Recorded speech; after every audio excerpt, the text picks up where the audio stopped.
सुप्रभात विद्यार्थियों। मैं योगेंद्र सिंह सांखला, सहायक आचार्य हिंदी, गवर्नमेंट बांगड़ कॉलेज पाली। विद्यार्थियों, हमने पिछले वीडियो के अंतर्गत बीए पार्ट द्वितीय वर्ष के विद्यार्थियों के लिए हिंदी साहित्य के इतिहास के संबंध में हम अध्ययन कर रहे थे, जिसमें हमने द्विवेदी युगीन काव्य की प्रवृत्तियों के विषय में पढ़ा था। आज हम इसी द्विवेदी युगीन काव्य की प्रवृत्तियों के जो कवि थे, यानी कि इस विचारधारा से उत्प्रोत जितने भी जो कवि थे, उन कवियों के परिचय के विषय में अध्ययन करेंगे। तो आज हमारा टॉपिक है द्विवेदी युगीन कवियों का परिचय। यदि द्विवेदी युगीन काव्य धारा के कवियों के परिचय के विषय में बात करें तो हमारे सामने महत्वपूर्ण कवि के रूप में सबसे पहले यह देखने को मिलता है कि महावीर प्रसाद द्विवेदी जी जो थे, उन्होंने इस महान एक कवियों के दल को तैयार किया, जो कि पूर्ण रूप से एक द्विवेदी युगीन विचारधारा या द्विवेदी युगीन मंडल के नाम से जाना गया। इस परिवर्तन कालीन इस युग के महान युग प्रवर्तक पुरुष एवं नायक महावीर प्रसाद द्विवेदी ने इस युग में अपने साहित्यिक आंदोलन के द्वारा इस काल के गद्य व पद्य दोनों को प्रत्यक्ष एवं परोक्ष रूप से प्रभावित किया और पूर्ण रूप से एक नई विचारधारा और एक भारतीय संस्कृति को पुनरुत्थान के रूप में जीवित करने का जो सार्थक प्रयास किया, वह द्विवेदी जी के लिए बहुत ही एक सार्थक कदम था। द्विवेदी जी का उन्होंने सरस्वती पत्रिका के माध्यम से पूर्ण रूप से एक नए विचारधारा से ओतप्रोत साहित्य की रचना की। अब हम देखते हैं कि इस विचारधारा से ओतप्रोत साहित्य के अंतर्गत हमारे सामने किन किन कवियों का मूलभूत योगदान रहा। इसके अंतर्गत हमारे सामने सबसे पहले कवि के रूप में आते हैं श्रीधर पाठक। श्रीधर पाठक का जो समय माना गया है वह 1859 से 1922 तक माना गया है।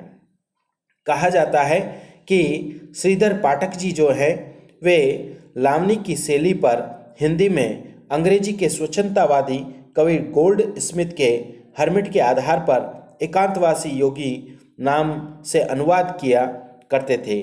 फिर शांत पथिक के नाम से गोल्ड स्मिथ के ट्रैवलर का अनुवाद किया। इसके अतिरिक्त उन्होंने लॉन्गफेलो और पार्नेल की कृतियों का अनुवाद भी किया। इनके साथ साथ उन्होंने हिंदी में स्वतंत्र प्रकृति वर्णन की परिपाटी का प्रवर्तन भी किया।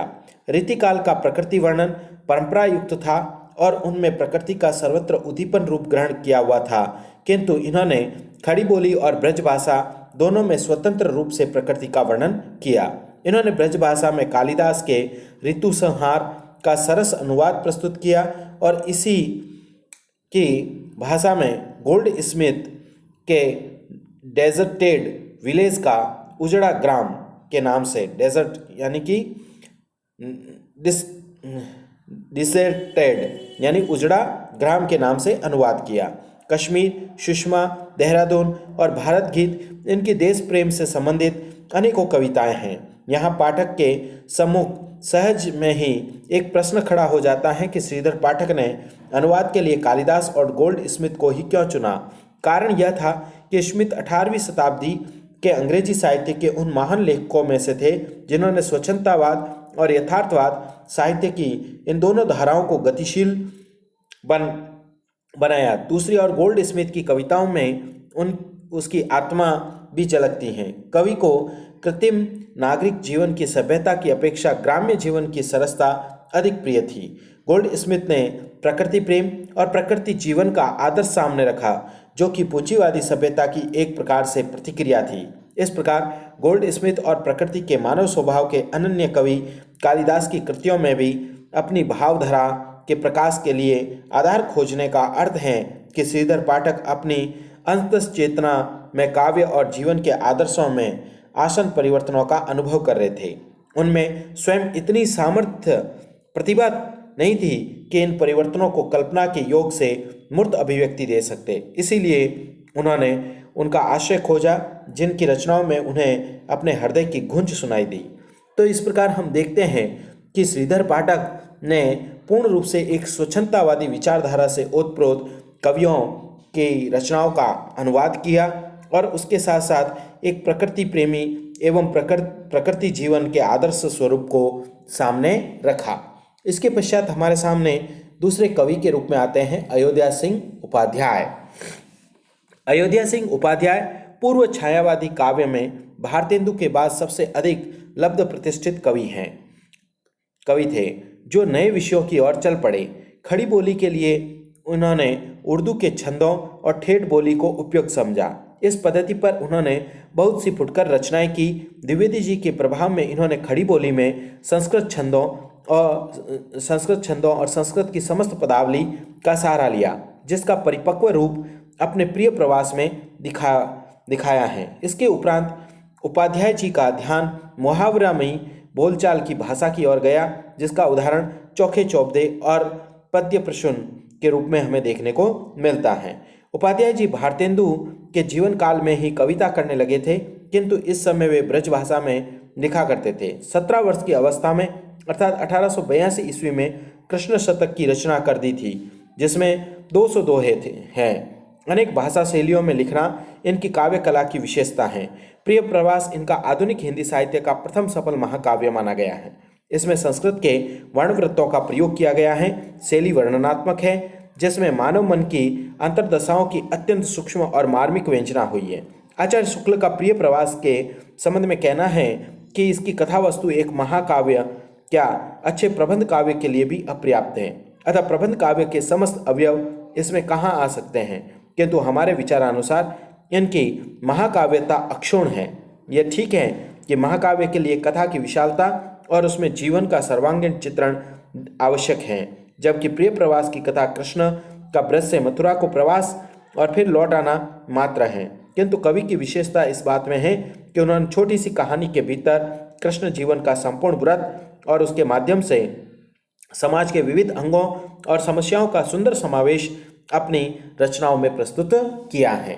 इसी विचारधारा से उत्प्रोत अगले कवि के रूप में आते हैं मैथिली शरण गुप्त। गुप्त जी के विषय में कहा जाता है कि आधुनिक हिंदी साहित्य के प्रतिनिधि और राष्ट्रीय कवि के रूप में विख्यात गुप्त जी ने महावीर प्रसाद द्विवेदी का आभार स्वीकार किया और उन्होंने कहा है, तुलसी भी करते भला कैसे मानसनाद, महावीर का यदि उन्हें मिलता नहीं प्रसाद। आपकी खड़ी बोली की कविताएं सरस्वती पत्रिका में द्विवेदी जी के संपादन काल तक बराबर निकलती रही। उन दिनों इतिवृत्तात्मक कविताओं के लिखने का बड़ा जोर था। 1910 ईस्वी में इनका छोटा सा प्रबंध काव्य रंग में भंग छपा, जिसमें चित्तौड़ और बूंदी के राजघरानों की आन और मान की कथा है, लेकिन हिंदी जगत और हिंदुओं में उनकी ख्याति की धूम मचा देने वाली रचना भारत भारती हैं, जो मुर्शद हाली के ढंग पर लिखी गई हैं। इसमें हिंदुओं के अतीत गौरव और वैभव की अपेक्षा में वर्तमान हीन दशा का वर्णन करके हिंदू जनता को जागृत किया। इसमें भविष्य निरूपण का कोई प्रयत्न नहीं किया गया। वस्तुतः विषय को काव्य का पूर्ण रूप न दे सकने पर भी गुप्त ने इस रचना द्वारा खड़ी बोली का काव्योपयुक्तता सिद्ध कर दी। काव्य की मर्मबोधिनी रसात्मकता न होने पर भी यह पुस्तक हिंदू युवकों में विशेष प्रिय हुई। इसमें सांप्रदायिक संकीर्णता और अंग्रेजी शासन के प्रति भक्ति भाव भी मिलते हैं, जिन्हें कि भारतेंदु युगीन दृष्टिकोण के अवशेष चिन्ह समझना चाहिए। आगे चलकर गुप्त जी की दृष्टि अधिक व्यापक, उदार और मानवतावादी हो गई। भारत भारती की पद्धति पर उन्होंने आगे चलकर हिंदू केशों की कथा और स्वर्ग सहोदर आदि रचनाएं लिखी, जो कि मंगल घट में संग्रहित हैं। और प्रबंध काव्यों के रूप में यदि देखें तो रंग में भंग, जयद्रथवध, विकट, भट्ट, प्लाशिकायुध, गुरुकुल, किसान, पंचवटी, सिद्धराज, साकेत, यशोधरा आदि इनके प्रबंध काव्य हैं। इस प्रकार हम देखते हैं कि मैथिली शरण गुप्त जी जो हैं वो हिंदी काव्य परंपरा के अंतर्गत अपना विशेष स्थान रखते हैं और द्विवेदी युगीन परंपरा को एक शीर्ष स्थान पर पहुंचाने का कार्य किया है। इसके बाद हम बात करते हैं रामचरित उपाध्याय। रामचरित उपाध्याय जी के विषय में यदि देखें तो ये संस्कृत के अच्छे पंडित थे और पहले पुराने ढंग की कविता क्या करते थे, किंतु बाद में द्विवेदी जी के प्रोत्साहन से खड़ी बोली में इनकी कविताएं सरस्वती पत्रिका में बराबर छपती रही। राष्ट्र भारती, देवदूत, देवसभा, देवी द्रुपदी देवी द्रौपदी, भारत भक्ति, विचित्र विवाह इत्यादि अनेक कविताएं इन्होंने खड़ी बोली में लिखी। इनकी छोटी कविताएं अधिकतर विदग्ध भाषण के रूप में हैं। रामचरित चिंतामणि इनका प्रबंध काव्य है। इनकी कविता में द्विवेदीकालीन प्रवृत्तियां प्राय मिलती हैं। इन कवियों के अतिरिक्त गिरधर शर्मा, त्रिलोचन पांडे आदि और भी बहुत से कवि हुए जिन पर द्विवेदी जी का स्पष्ट प्रभाव हमें देखने को मिलता है। इसी प्रकार हम अगले कवि के रूप में यदि बात करें तो आते हैं राय देवी प्रसाद पौन। ये ब्रजभाषा काव्य की पुरानी परंपरा को आजीवन बनाए रहे। इस दिशा में रसिक समाज द्वारा इनका पर्याप्त आदर भी हुआ। स्वदेश प्रेम विषयक इनकी कविताओं में भारतेंदु आदि के समान देशभक्ति और राजभक्ति एकत्र प्रतिध्वनित होती रही। खड़ी बोली के अधिक प्रचार हो जाने पर इन्होंने उसमें भी कविताओं की रचना की जो देशभक्ति तथा प्रकृति चित्रण से संबद्ध है। कुल मिलाकर कहा जा सकता है कि इनकी कविताओं में अनुभूति की कोई विशेष गहराई नहीं है। फिर अगले कवि के रूप में हम बात करते हैं नाथूराम शंकर। नाथूराम शंकर इन्होंने इन दोनों भाषाओं में कविता की समस्या पूर्ति में वे काफ़ी सिद्धहस्त थे, यानी उन्होंने ब्रजभाषा और खड़ी बोली दोनों में रचनाएं की। समस्या पूर्ति में वे काफ़ी सिद्धहस्त थे। आज आर्य समाज के साथ विशेष संबंध होने के कारण उनकी खड़ी बोली की कविताएं जो कि समसामयिक समस्याओं से संबंध है में पर्याप्त निरपेक्षता और उद्दंडता का समावेश हो गया। फप्तियाँ और फटकार इनकी कविताओं में एक विशेषता है। इनकी कविताओं में अनुभूति का योग नहीं है, केवल चमत्कार प्रदर्शन की स्थूल भावना है। ये वस्तु तो पुरानी रीति काव्य परंपरा के कवि हैं। भेद केवल इतना है कि इन्होंने ब्रजभाषा के स्थान पर खड़ी बोली में लिखा। नाथूराम शंकर सन 1962 तक जीवित रहे, किंतु कविता में उनकी प्रतिभा युग का साथ न दे सकी। उसके बाद अगले कवि के रूप में आते हैं रामनरेश त्रिपाठी। रामनरेश त्रिपाठी श्रीधर पाठक ने जिस स्वच्छंदतावाद का आभास दिया था, त्रिपाठी जी ने वह प्रवृत्ति कुछ और अधिक उभरे हुए रूप से दृष्टिगोचर होती हैं। इन्होंने ऐतिहासिक और पौराणिक इतिवृत्तों में न बंधकर स्वच्छंद कथाओं की उद्भावना की। मिलन, पथिक और स्वप्न नामक इनके खंड काव्य इस बात के प्रमाण हैं। शुक्ल के शब्दों में कहा जाता है कि इन प्रबंधों में नर जीवन जिन रूपों में ढालकर सामने लाया गया वे मनुष्य मात्र का मर्म स्पर्श करने वाले तथा प्रकृति के स्वच्छंद और रमणीय प्रसाद के बीच अवस्थित होने के कारण शेष सृष्टि में विच्छिन्न नहीं प्रतीत होते। भारतेंदु काल में देश प्रेमाभिव्यक्ति की जो परंपरा चली थी, त्रिपाठी जी ने उसे रचनात्मक रूप दिया। कहीं कहीं इन्होंने प्रकृति के सुंदर संश्लिष्ट चित्र उपस्थित किए हैं। इनकी रचनाओं में कहीं कहीं रहस्योन्मुखी प्रवृत्ति के भी दर्शन होते हैं। भले ही त्रिपाठी जी आदर्शोन्मुख प्रवृत्ति के कारण सर्वांग सजीव पात्र की सृष्टि नहीं कर सके, तो फिर भी इनके स्वप्न नामक काव्य में मनोवैज्ञानिक द्वंद्व अच्छा मिलता है।